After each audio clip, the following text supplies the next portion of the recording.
Hey, I'm Duuz-Diz-Din, the yawning nasally bastard who likes to do super long reviews of Young Justice Outsiders, Season 3, Episode 9, titled Home Fires, as we see the Light, the newest incarnation of the Light, as many members have come and gone.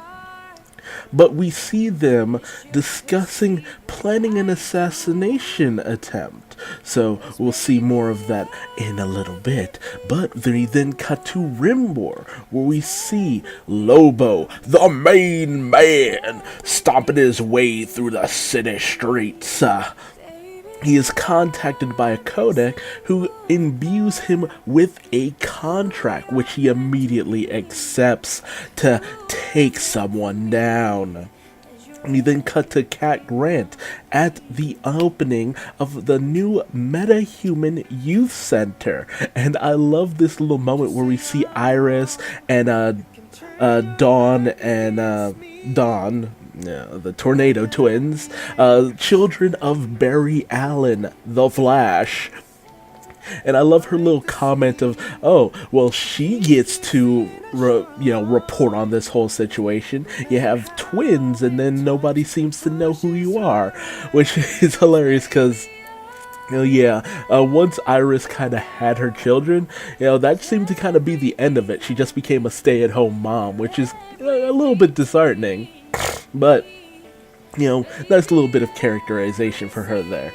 We see that Aquaman, co-chair of the Justice League, and Calderon has, presiding over this opening, and we also get to see Dorado Sr., Eduardo Dorado Sr., who was the father of one of the main metahumans, Eduardo Jr., from Invasion, and who was like one of the first metahuman teens. So it makes sense for him to have been involved since he's a doctor, of course. So he has a lot of experience in this situation.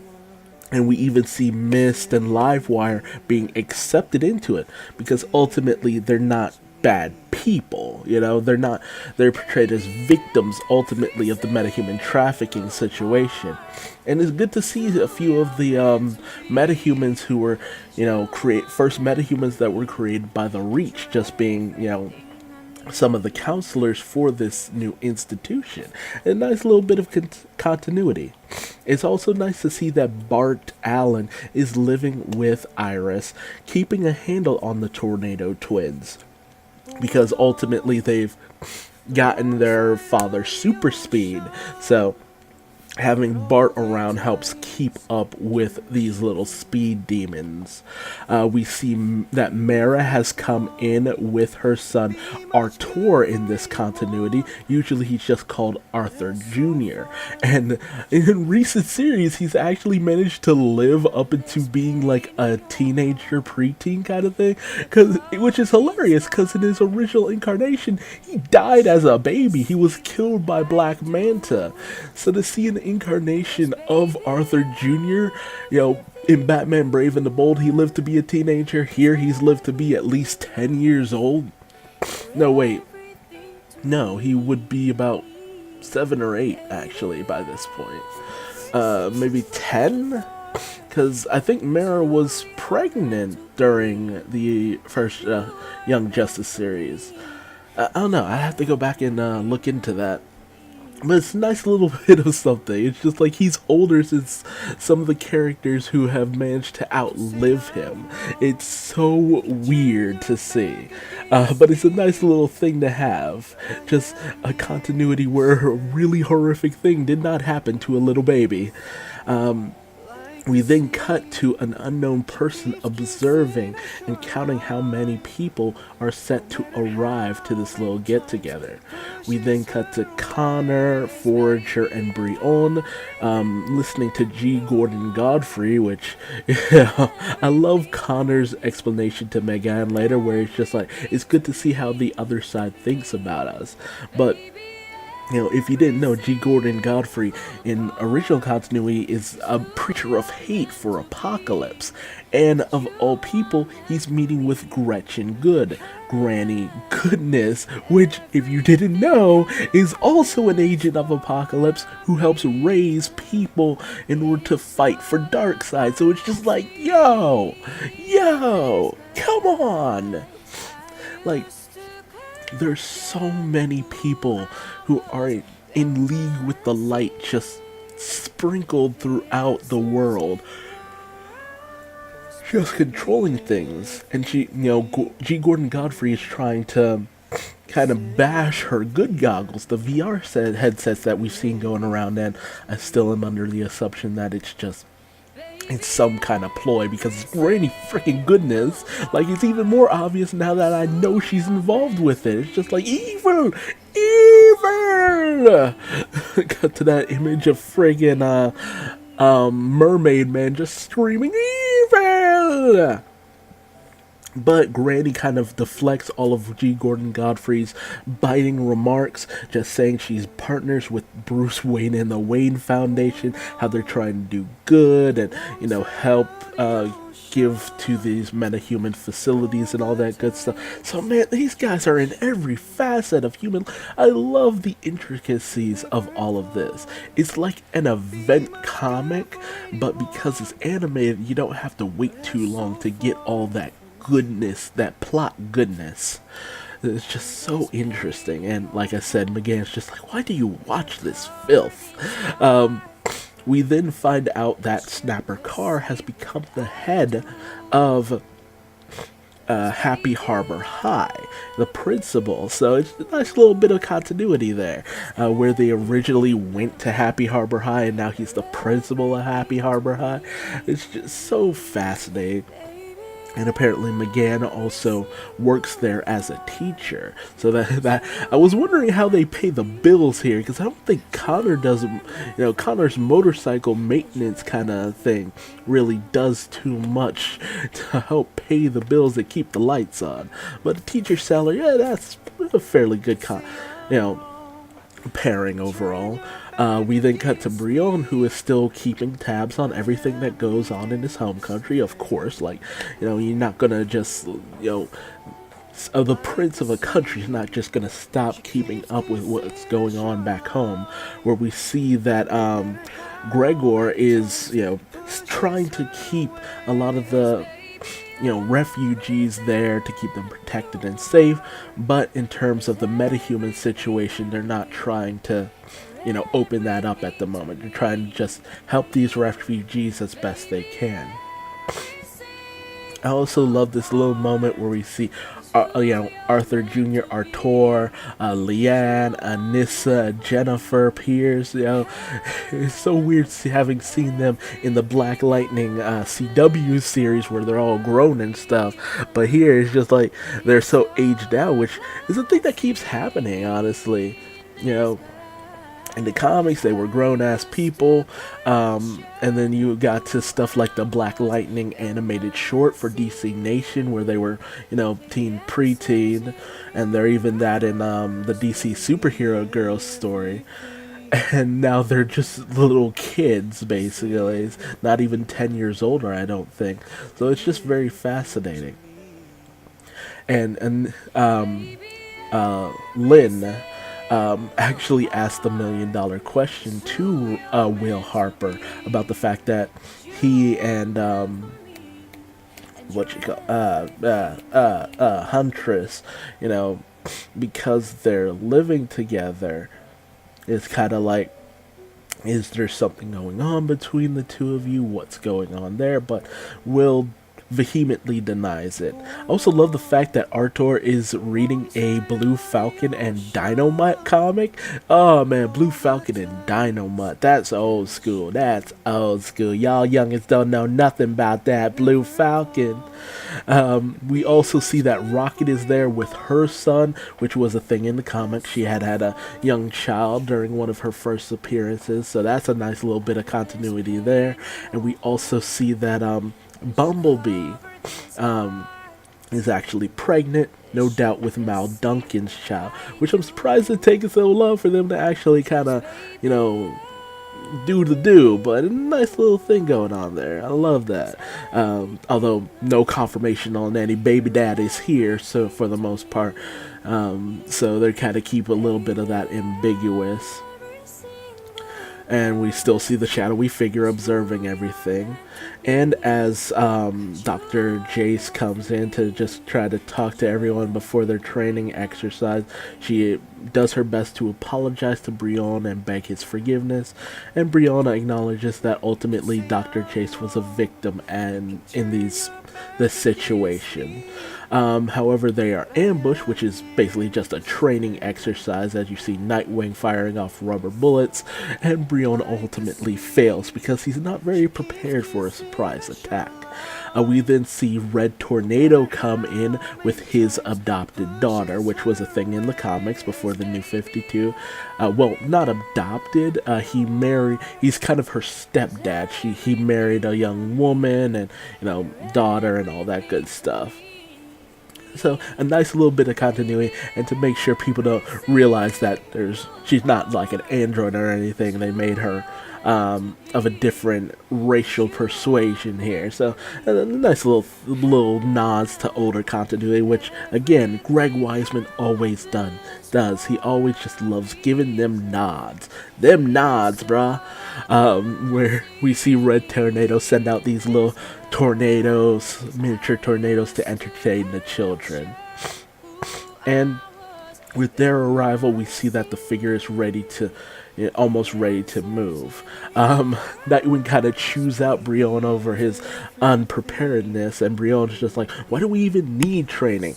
You know, a surprise attack's not fair, and it doesn't make any sense, and blah, blah, blah. His usual hot-headed temper, which I was hoping he was finally getting over, but not so much the case. But almost on cue, in comes Lobo with a surprise attack, pretty much ready to throw down, and we find out he's actually here to kill Forager, of all people. Fucking Forager. Insane. So a battle ensues. We even see Lobo's bike, which always seemed sentient in all continuity. It's just like, how does that bike work? Going at it with Sphere, so it's just a little dogfight there. And it's an intense throwdown. Halo tries to get Forager out of there, only for her to be stabbed yet again and killed, because they keep killing Halo. Oh my god, they killed Halo! You bastard! Like, seriously, guys, stop. Any kind of novelty here has just worn off, and it's just gotten tiresome. It went from shocking to kind of funny to just kind of annoying at this point, because it's just like, yo, it's no longer entertaining to see this happen to her. Hell, it was barely entertaining before. But it helped us know that she could heal. But you don't have to keep killing her. Like, seriously, it's kind of fucked up. And they keep doing their best to try to hold off Lobo, but he just seems to shrug off everything that comes at him. And we see the last few arrivals to the West household with Lois Lane and Jonathan Samuel Kent, son of Clark. Oh, that's so cute. He's a little babu. But again, it kind of means that, maybe Jonathan's older than Damian now in this continuity. Like, still,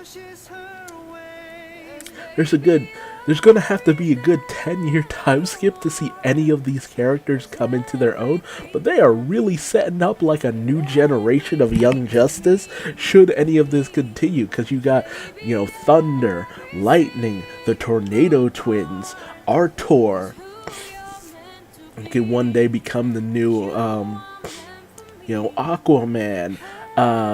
You have Red Tornado's adopted daughter, who has a genius level intellect in the comics.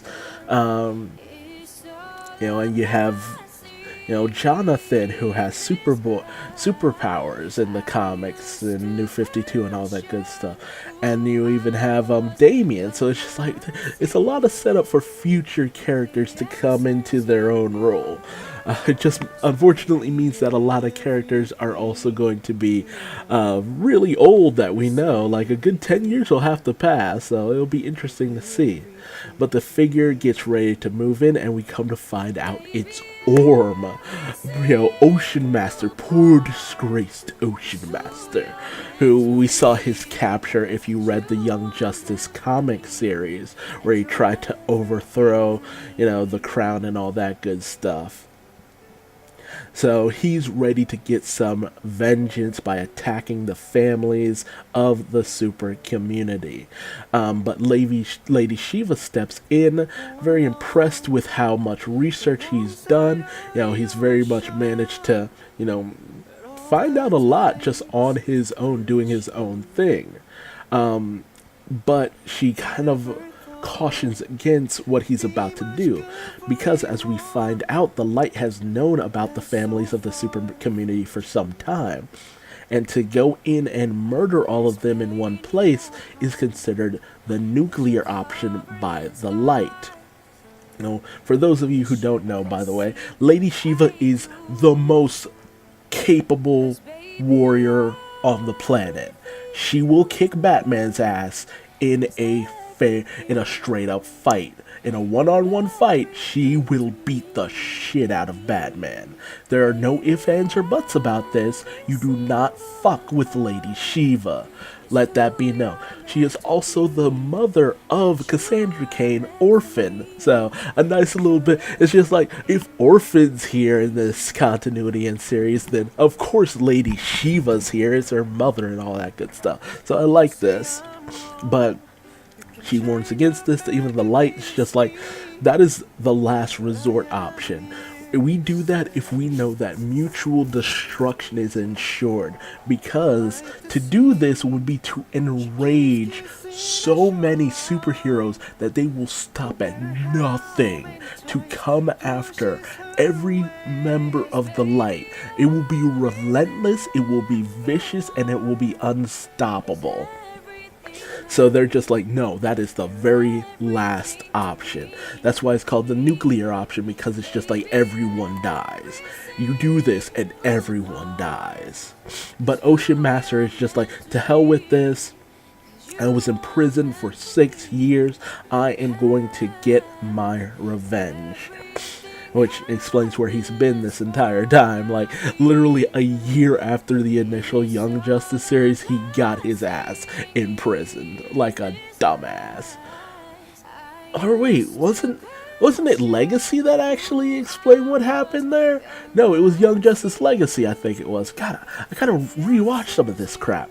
And so, because of this, Lady Shiva kills him. Like, right there and then. Because it's just like, yeah, no. You're about to set off a chain of events that would just destroy everyone. And with the various parents and families none the wiser over this situation, Lady Shiva just packs everything up and bails out. Meanwhile, the team dealing with Lobo do their best to do whatever they can to just capture him, keep him contained, just keep him out of the way. Even create Halo using her holographic projection ability to just try to confuse Lobo. But, they're just completely unable to just get the jump on Lobo, who becomes more and more enraged. Halo even cuts off Lobo's finger at some point. However, as Forager comes in for an attack, Lobo manages to capture and start crushing the hell out of poor little Forager. And, afterwards he's just like, hey, you did better than most, and he leaves. He's just like, you guys were pretty good. Peace. It's just like, Jesus Christ, man. So apparently Forager is dead and everyone comes in to mourn, only for it to be revealed that Forager simply shedded his exoskeleton. And now he's all pink and gooey. Ew, gooey. And everyone's just overjoyed. And Tigress, Artemis even invites him into the Fake Your Own Death Club, which is just so on the nose because it's just like everyone's pretty much faked their own death at some point here, which is basically true, except Halo. Halo actually keeps just dying, and it's getting kind of annoying, but it's just such a nice and hilarious little moment. So they managed to fool Lobo. And in comes Lady Shiva, who we come to find out is the new enforcer for the light, as Deathstroke, their previous enforcer, has moved up, and Sportsmaster has cheesed off to, do his own thing, because, he was kind of on the outs with a lot of things for the most part. So she is now the, newest part of the light for the most part. And we kind of find out from, Vandal Savage and Queen Bee that the whole situation was something well underhand. Killing Ocean Master was unfortunate, but it's just like we don't want any moves to just kind of happen too quickly. And they know that Lobo has failed, but it was more of a mission to just kind of, confirm their suspicions about that Dick Grayson had formed this new team with Forager, Biel, the Markovian Prince, all that good stuff, that they were in fact there dealing with the whole Bedlam situation, which the Ultra Human Knight expresses like kind of anger in the fact that they had lost such metahuman stock, which, was the Ultra Human Knight. He was only featured as part of the Injustice League, wasn't he? If I remember correctly. So to see him as part of the light now, it might be to replace the Brain in Monsieur Mala. So that's an interesting little bit of a development there. And they discussed the fact that yes, it was an unfortunate loss, but this little bit of information, it'll take them a long way as they proceed forward. And as we see, Deathstroke in his DC New 52 animated appearance design rather than the ponytail slim look he had before, which is unfortunate because I kind of like that look.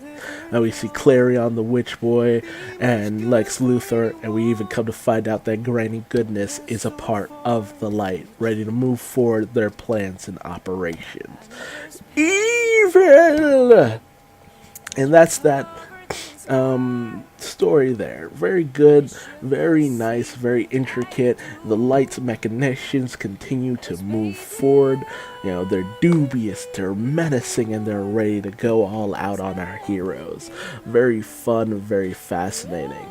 But tell me your thoughts in the comment section below. What did you think about this episode? Did you enjoy the little appearance by Lobo coming in, ready to just wreck shit? I love Lobo. Whenever Lobo appears, it's always a good time in any continuity. Except that New 52 Slim boy band Lobo. That guy should never come back. He was no fun. But Lobo, dude, just love that guy. Love that guy. He bleeds pure 90s goodness, and I will always be appreciative of that.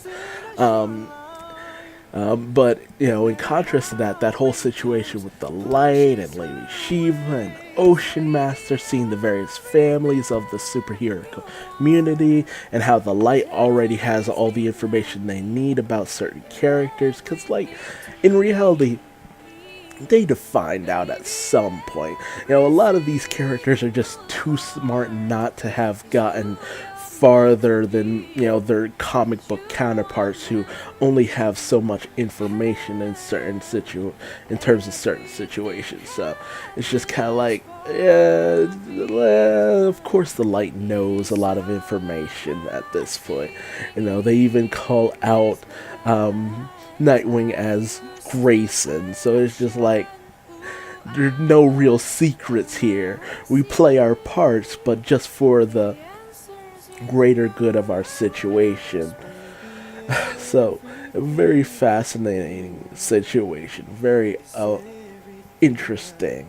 And if you liked what I had to say in this video, leave me a like. If you didn't, feel free to leave me a dislike and tell me what I'm doing doing wrong in the comment section below, so I might improve for future videos. And hey, how about dropping a subscribe, because I'll definitely be bringing you more Young Justice episode reviews eventually, because I'm just super slow. I have a day job, just whatever. Alright, bye.